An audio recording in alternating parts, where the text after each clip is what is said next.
Hello, and welcome to the McTaggart Attack podcast.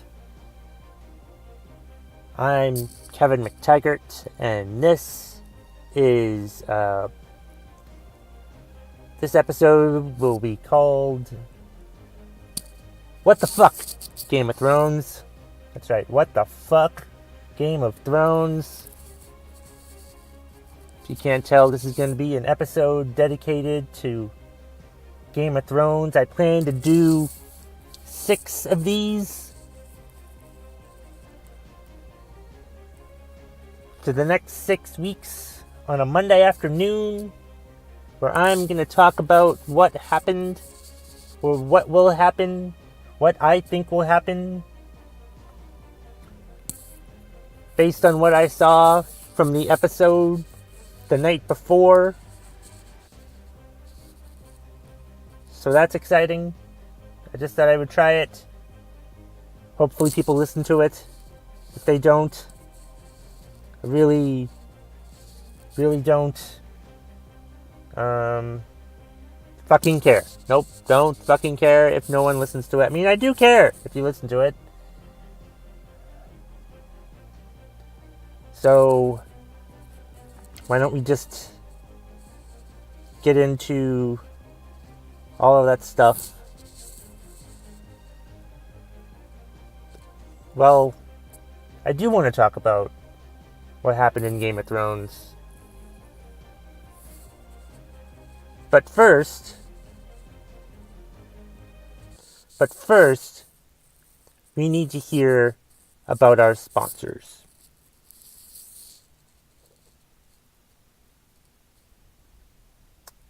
Alright, it's sponsor time now for the McTaggart Attack podcast, or What's Pissing You Off Wednesday, depending on whatever the fuck you're listening to this week or whenever. Sponsors. Yes, finally have a sponsor. This guy is a friend of mine, good friend of mine. Opened a business recently, and he told me, Kevin, I want to sponsor your podcast. And I told him, you really should stop drinking. But he's like, no, really, I want to sponsor your podcast. And I'm like, well, okay. So here's the first official sponsor for my podcast. It's it's the Rusty Spot.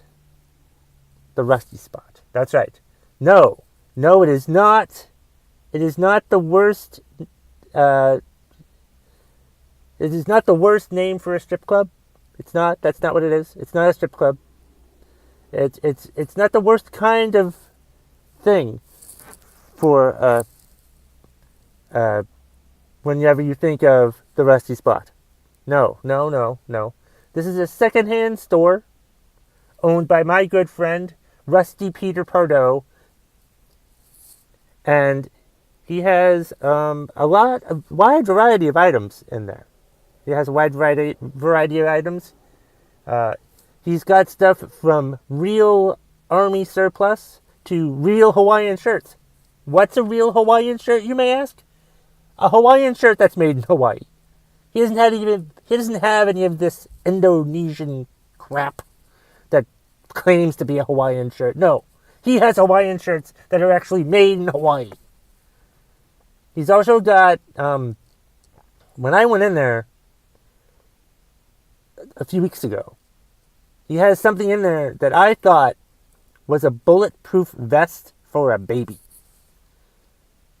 That's what I told him, and he laughed his ass off. So it's obviously not a bulletproof vest for a baby. But these are the type of great, wonderful things that he has at the Rusty Spot. He's got stuff like, if I can pull up the fucking list, he's got stuff like, he carries ammo boxes, MREs, which are meals ready to eat. He's got sports jerseys, trading cards, DVDs, Blu-rays. He's got a Facebook page, the Facebook page for the Rusty Spot. You can find it on Facebook. I'll promote it on my Facebook page as well.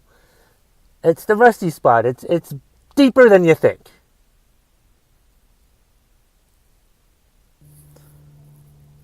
The Rusty Spot is located at 18 Hanover Street in Lebanon, New Hampshire. The lower backside of the Lebanon Mall. The lower backside. Otherwise known as the tramp stamp. Go check out the Rusty Spot. It's bigger than you think. Alright. Now that the sponsor stuff is out of the way, I did watch episode 1 of the last season of Game of Thrones last night. I tried to look up what the episode was called, but I have no idea. I'm not sure. I didn't research it hard enough. Maybe I will research it. I'm not really sure. Maybe put it on the next episode. But I just wanted to give thoughts on what happened last night. First overall, I thought it was a very good episode. I felt like it set the tone. It laid a good base for the rest of the season. I had no problem with it. I thought there were some good interactions. There were some good dialogues. I did think it was cool when Jon Snow and Arya hugged after not seeing each other since like the first season. So that was great. I enjoyed seeing that. I thought the first segment was pretty good, how it opened, with Jon and Daenerys marching in with all of her armies and her dragons and everybody, and all the villagers just looking on. I think that's the first time we really ever saw like the village leading up to Winterfell. I don't know if I've ever seen that before, so that was cool to see that. I was interested in the look on Arya's face. She looked like she was really excited to like see dragons and stuff like that, but then she was also felt like she was trying to hold back and not be, like a kid or anything, because she's not. I don't know how old her character is in the show, but I did find all that interesting. And I'm interested to see what that weapon was that she once built out of dragon ice, or what's it called? Whatever it's called. That stone that can defeat the White Walkers. Yeah. I'm not researching much. Like, there are characters that, I've watched this show from the beginning, and I know who all the characters are. I just don't know some of their names. Like, the guy who did the first trial by combat for Tyrion in the Vale, that guy, I don't know his name. Or the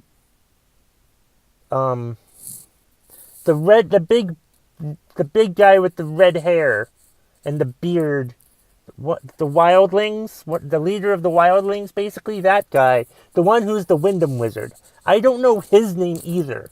I may just call him the Wyndham Wizard. Okay? So, so I don't know a lot of these characters' names. But the Wyndham Wizard had a really funny line at the end. First of all, I'm really glad that he's alive. Him and Eye Patch Guy. I'm glad that they're both still alive. And I love the line at the end of the show when the Night's Watch meet up with them in that castle, and they're like, he's got blue eyes! I've always had blue eyes! That was pretty fucking funny.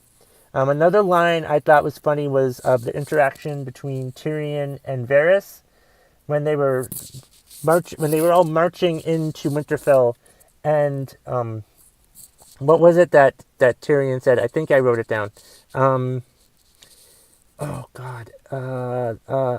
At least he tells Varys, at least your balls won't freeze off. And then Varys is like, why do you always have to make jokes about me being a eunuch? or something to that effect. And then Tyrion just goes with, because I have balls and you don't, or something to that effect. I just thought that whole interaction was hilarious. I did. Let's see. I liked when Daenerys asked, or it was brought up, what do dragons eat? And Daenerys was like, whatever they want. So that was pretty good. I did like how Cersei was disappointed. She seemed happy at the prospect of that there would be elephants when she asked that the gold company guy, and then she looked happy. She looked happy for like the first time in like 2 seasons. Since when she looked happy, last time she looked happy was when she was about to see her daughter come back from Dorne, whatever it was, and only to find out she was dead. But she looked so excited by the prospect of seeing an elephant, only to have that dashed because elephants don't travel well on boats. That was unfortunate. So that was fun. I did enjoy that. I'll admit that I think that the dragon flying scene with Jon and Daenerys was kind of corny. Did not really appreciate it that much. Yeah. Also, I'm just going all over the place here, and I apologize, but I know that Cersei had sex with the Greyjoy guy. Again, I suck at names, and you're just going to have to deal with it.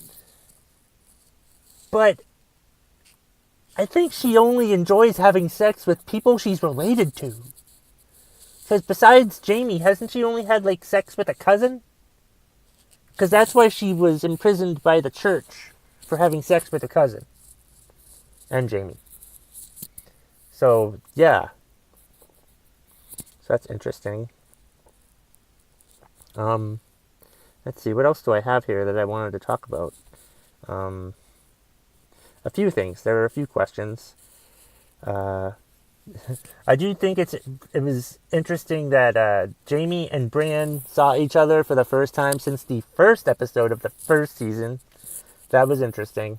It didn't dawn on me that was the old friend that Bran was waiting for. My dad had to remind me, well, that must have been the old man, the old friend that he was waiting for. And he had a bit of sarcasm to it, so that was good. Good for Bran to be sarcastic. So that was interesting. And Jon now knows that who his real parents are. I'm really curious to see what he does with that. Really curious to see what he does with that. I'm sort of, well, not really speaking about that. I talked about the Greyjoys earlier, but with Theon and Yara, like, Yara's going back to the island, the Iron Islands, you know, so Daenerys can have some place to escape to. I don't think she realizes that, as Herm Edwards said on Mike and Mike back in 2017, the bad guy has a dragon now. So they can go wherever the fuck they want. Also, Theon, I'm really curious to see the interaction between Bran and Theon. But I'm thinking that's going to be more like Bran looking at Theon, knowing what, and then looking into seeing what he's done, and thinking, no, you've suffered enough. It'd be interesting if, like, Bran controlled Ramsay. I don't know. That's just a random thought that I have here. Let's see. What else? So I'm curious to see what Jon does now. Does he tell anyone who he is? If so, when does he tell people who he is? Also, I'm not exactly sure what this makes Daenerys and Jon Snow. Is she his aunt? I'm going to have to look into the family tree of this show to see where the hell they actually stand. I looked on Reddit and said that they're saying that Daenerys is Jon's aunt. So I'm not really sure about that. But it was cool for Sam. I felt bad for Sam when he found out that his dad and his brother died. So that was too bad. It didn't dawn on me that those guys that got burned by the dragon last season were Sam's father and brother, because I never really knew what Sam's last name was. And then watching the episodes again yesterday, because HBO re-aired them, and then like, wait, Sam Charlie, are those his? Those were his. Those were his parents. Those were his relatives. That was his dad. His dad got burned alive, and he seemed upset about it. Let's see, what the fuck else? Arya's getting that weapon built by the blacksmith's guy that she has a thing for. My dad told me that there's a theory that she kills the Night King. She might kill the dragon, but I doubt she'll kill the Night King. I don't know if the Night King can die that way, because he would just fall and he would be fine, because he's dead. Here's another name. Yeah, that guy who I mentioned who fought for Tyrion in the first, at the Vale in the first trial by combat. Now, I guess he's going to try to kill Jaime now. Which brings me to point, I'm curious to see the next episode, because it looks like Jaime's in Winterfell now. And I'm curious to see how that goes. I tell you, there aren't that many characters that I want to die. All the characters, I'll be upset if any of these characters die now. Any of the main characters die now. Is there anything else in here that I wanted to talk about? Not really. I mean, the Hound and Arya had a little interaction. But really, I thought it was a good episode. I did see some people complain that not much happened, but I'm like, oh my god. Yes, you waited a year and a half. So yes, it was going to be a disappointment, okay? Life is full of disappointment. But that's not in this case. I think once all 6 episodes have been put out, no one will care how boring these first few episodes are. I'm saying the next episode might be boring too. I don't know. I don't care. I'm just going to love each fucking episode. And anyone who finds any of the episodes boring can kiss my ass. I think that's a good place to leave this week's episode of What the Fuck Game of Thrones. By the way, I call it What the Fuck Game of Thrones because that's what I usually blurt out whenever something really shocking or exciting happens in Game of Thrones. What the fuck Game of Thrones? Or WTF GOT. And that's all I've got for this week. What's Pissing You Off Wednesday will be on Wednesday. And then I might have another episode on Friday. 3 episodes a week now. Where the fuck do I find the time? Alright, guys. Have a great time, and I'll talk about Game of Thrones again next Monday. And don't you fucking complain about how lame the episodes are, because you all can kiss my ass. And that's the bottom line if you smell what the McTaggart Attack podcast is cooking.